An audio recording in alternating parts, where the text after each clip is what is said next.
Hello, mga beautiful soul. So, ito na naman tayo. So, ano pa yung matatanggap mo mensahe ngayong araw na ito, no?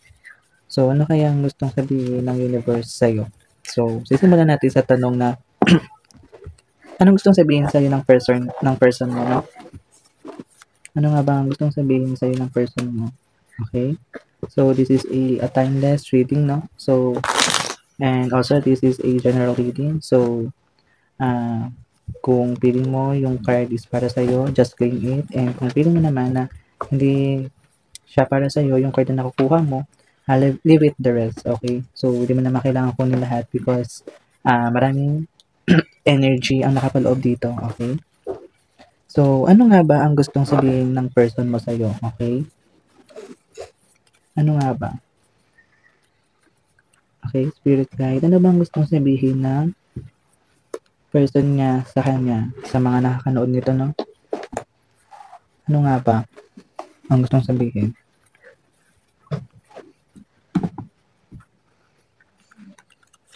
Spirit guide, ano bang gustong sabihin sa kanya ng person niya?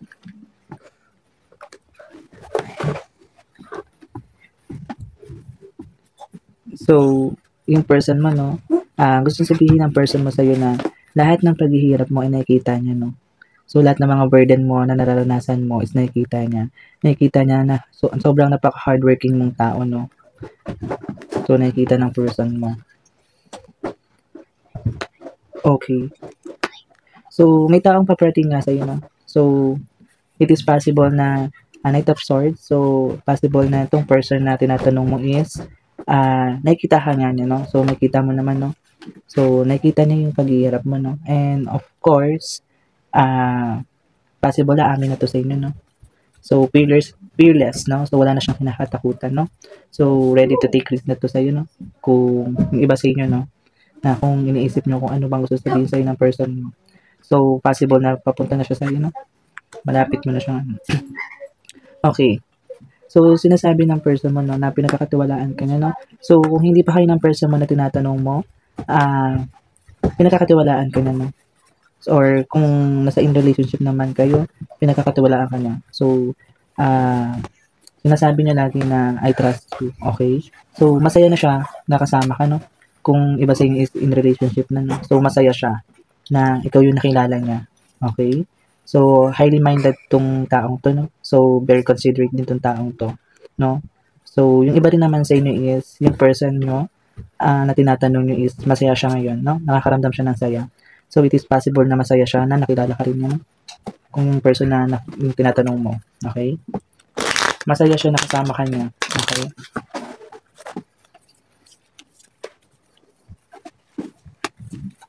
Okay. So, yung iba sa inyo, no?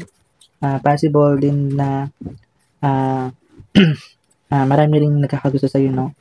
So, very pinapakita dito. Lot of different personalities na gustong mag-in sa'yo. Okay? So, sweet guy, ano bang dapat malaman ng person na to na nakikinig patungkol sa kanyang person?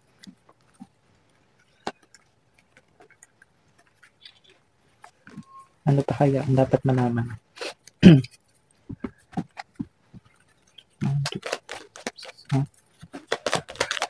So, sweet guy, ano ba yung dapat malaman ng person na nanonood ngayon, no? About that person na. Oh, okay. So, yung iba sa inyo, no, kung nasa in relationship na kayo, it is possible na may nagsiselos, okay? So, nagsiselos yung isa sa inyo, no? Pinapakita yung pag-uugali, no? So, pwedeng vice versa to, no? Possible na ikaw yung nagsiselos or siya yung nagsiselos sa'yo, no? And very aggressive din tong taong to. Pwedeng ikaw din, no? So, demanding, no? Very demanding daw. Okay. Oh, 3-3, no? 3-3. So, talaga pinapakita rin talaga may tao, no? So, possible, no? Ang dami talagang gusto mag-in sa'yo. Gustong kang makilala or gusto ka talagang maging partner. Parang ganun, nakita ko rin, no? So, passion din talaga. And, mataas yung energy mo, no? Kayong mga nanonood, no? Mataas yung energy nyo, okay? So, talagang pinapakita rin passion. No, kung may darating na tao sa inyo, nakikita ko yung passion niya na talagang gustong pumasok diyan sa puso mo, no? Okay. So, talagang ano, halimbawa 'no, yung taong ito na halimbawa bago mo makuha isang tao pinaghirapan mo rin talaga 'no, pinapakita dito 'no, and of course, talagang mahal niyo isa't isa 'no, yung iba sa inyo 'no, or kung mag-asawa na kayo, memories 'no, nostalgia 'no.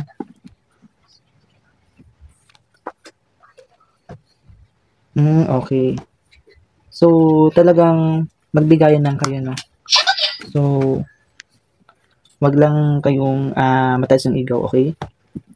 Possible kasi is, nako-corrupt yung ano, yung energy 'no, or puwede rin kasing masyadong 'pag nagkakaroon ng problema 'no, naghihintayan pa kayong dalawa. Okay. Yung taong 'to or puwedeng ikaw, lagi mong iniisip yung tao, yung person na tinatanong mo 'no. So, nagde-daydream ka lagi 'no. So, to the point na pumapasok talaga sa'yo, pinapantasya mo 'to 'no. Puwedeng ikaw pinapantasya ka niya sa malayo 'no. So, loss of control 'no. So, hindi na rin 'to makapaghintay talaga. So, gagawa 'to ng action kaya merong mga night of wands or travel talagang, gustong-gusto niya ng ano talaga, gumawa ng action 'no. Gusto matagal ka na rin nito 'no, na gusto talaga, ayan. Kumbaga, ang pinaka-fulfillment niya is yung, magkaroon kayo ng partnership 'no. Okay. So, ano lang, pag-isipan mo lang din talaga totally 'no, kasi may dishonesty or makakaramdam ka ng betrayal 'no, or puwedeng may mga taong naiinggit sa'yo 'no, may naiinggit sa'yo. So, maging observant ka 'no, you should be aware sa mga naka-surrounding mo 'no, ng mga nakakasama mo 'no, ayan 'no. So, it is possible na may mag-betray sa'yong tao. So, spirit guide, ano pa yung mga dapat matanggap ng taong nanonood nito about sa person nila 'no? Or it is possible na yung taong ito na inaano ka sa malayo or pinagpapantasyahan ka sa malayo is mahilig siyang ano, kapag ano, itago hidden yung motives niya, mga gano'n, dishonesty. Hindi siya nagpapakatotoo 'no. So, ayaw niya ring malaman na nagkakagusto siya sa'yo, gano'n 'no. Or puwedeng nagseselos to the point na nagseselos ka din, hindi mo inaamin pero nagseselos ka, okay? So, puwedeng mag-asawa 'yan or mag-jowa 'no, or puwedeng ano, maglalakas ng loob 'to 'no, maglalakas 'to ng loob na talagang ano siya sa'yo, makikipag-partner 'no, puwedeng ano ka niya, iko-contact ka niya 'no, or talagang mag-a-approach siya sa'yo. Kasi ikaw yung fulfillment mo, okay? Kumbaga ikaw yung pinaka gusto niyang makuha talaga 'no. So, spirit guide, ano pa yung mga dapat malaman ng person na nanonood ngayon about sa person nila 'no?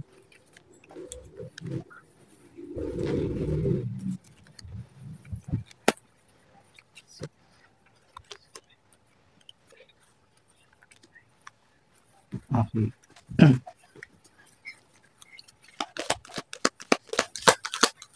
So, pinapakita rin 'no, na napakasuwerte mo rin 'no, kasi lucky 7 'no. So, puwedeng, suwerte ka rin talaga 'no. So, malakas ka rin mag-manifest 'no. So, it is possible na may mina-manifest kang someone, okay? Or kapag nagma-manifest ka is nakukuha mo siya kaagad, okay?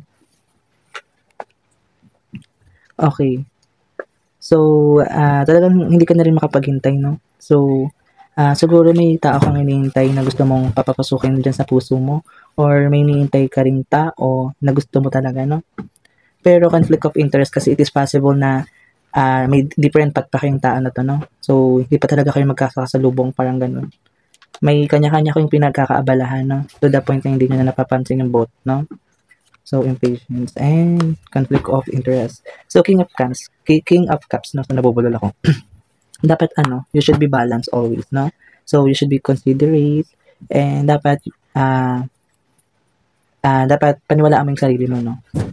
Believe in yourself, okay?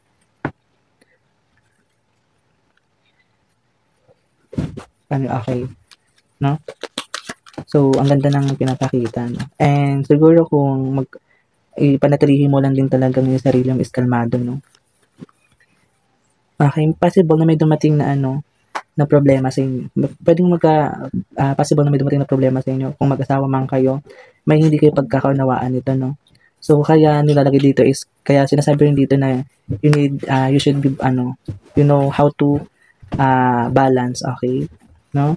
So, dapat be open-minded, no? Kasi, communication is the key, no? Ayan, no, weakness, no? So, self-destruction, no? It is possible din talaga nung nakakaroon ng distraction. Ayan, no? Tinuturuan ka.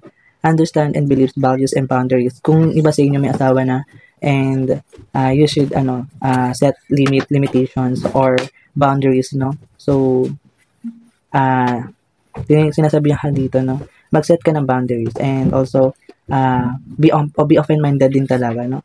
So, pinapakita dito na mabait kang tao. Yung mga nanonood dito na mabait kayong tao. Kindness, no? So, to the point, pinapakita rin dito na naaabuso rin kayo minsan, no? Education. So, yung iba sa inyo nag-aaral pa, no? May nag-aaral pa sa inyo, no?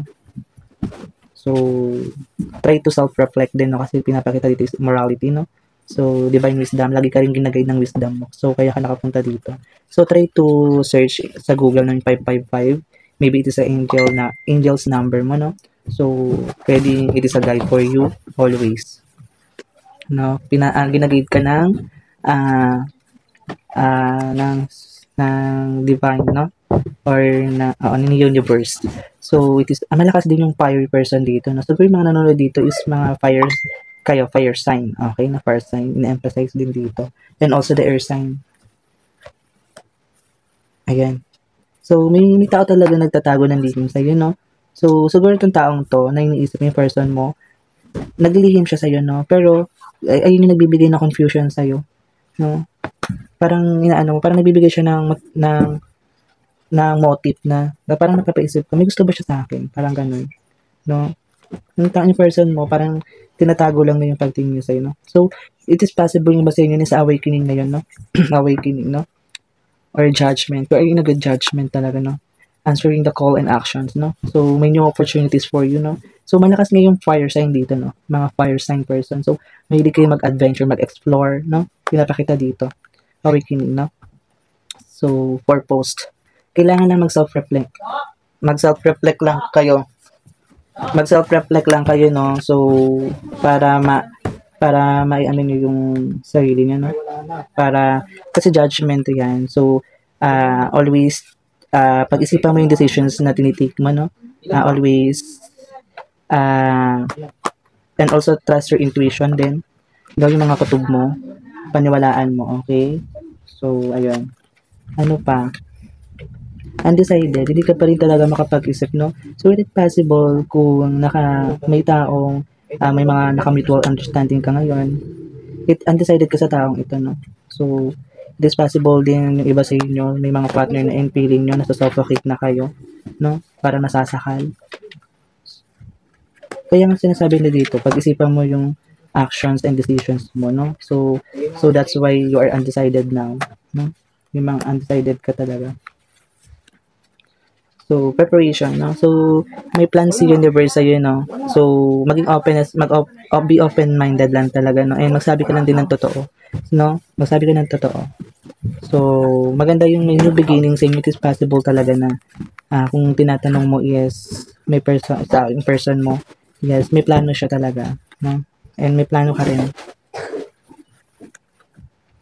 Pride of riches, delay. So, kung may hinihintay ka, no? Or, maybe it's delay, no? So, kung hinihintay mo yung right person, siguro delay pa lang siya. Siguro nasa past cycle pa niya to, no? So, it is possible in relationship pa tong taong tinatanong mo, no? Kaya siya delayed pa, hindi pa siya for you. So, kaya may preparation and planning pa, okay? Na mas better sa'yo. And you need to be open-minded lang talaga. And magsabi ka rin ng totoo, no? So, tanggapin mo kung ano yung mga information talaga naririnig mo sa person na to, okay? Honesty. Okay? And also, kapag nagda-doubt ka, no?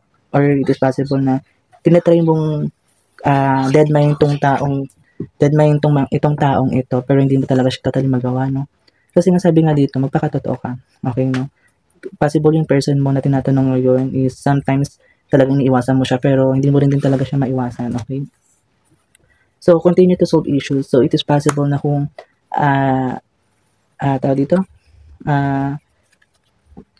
kung may issues ka ngayon or problema kang nararanasan ngayon or pwede sa tao to, so try mong resolbahin no ng hangga't maaga, no. So dapat i-maintain mo lang din yung good character mo, no. Kasi sabi nga dito mabait kayo, no. So it is possible baka kasi mamaya mapuno ka, hindi mo na rin makontrol yung sarili mo. So kailangan mag-include or mo lang emotional intelligence mo, no. Pinapaalala rin dito, no.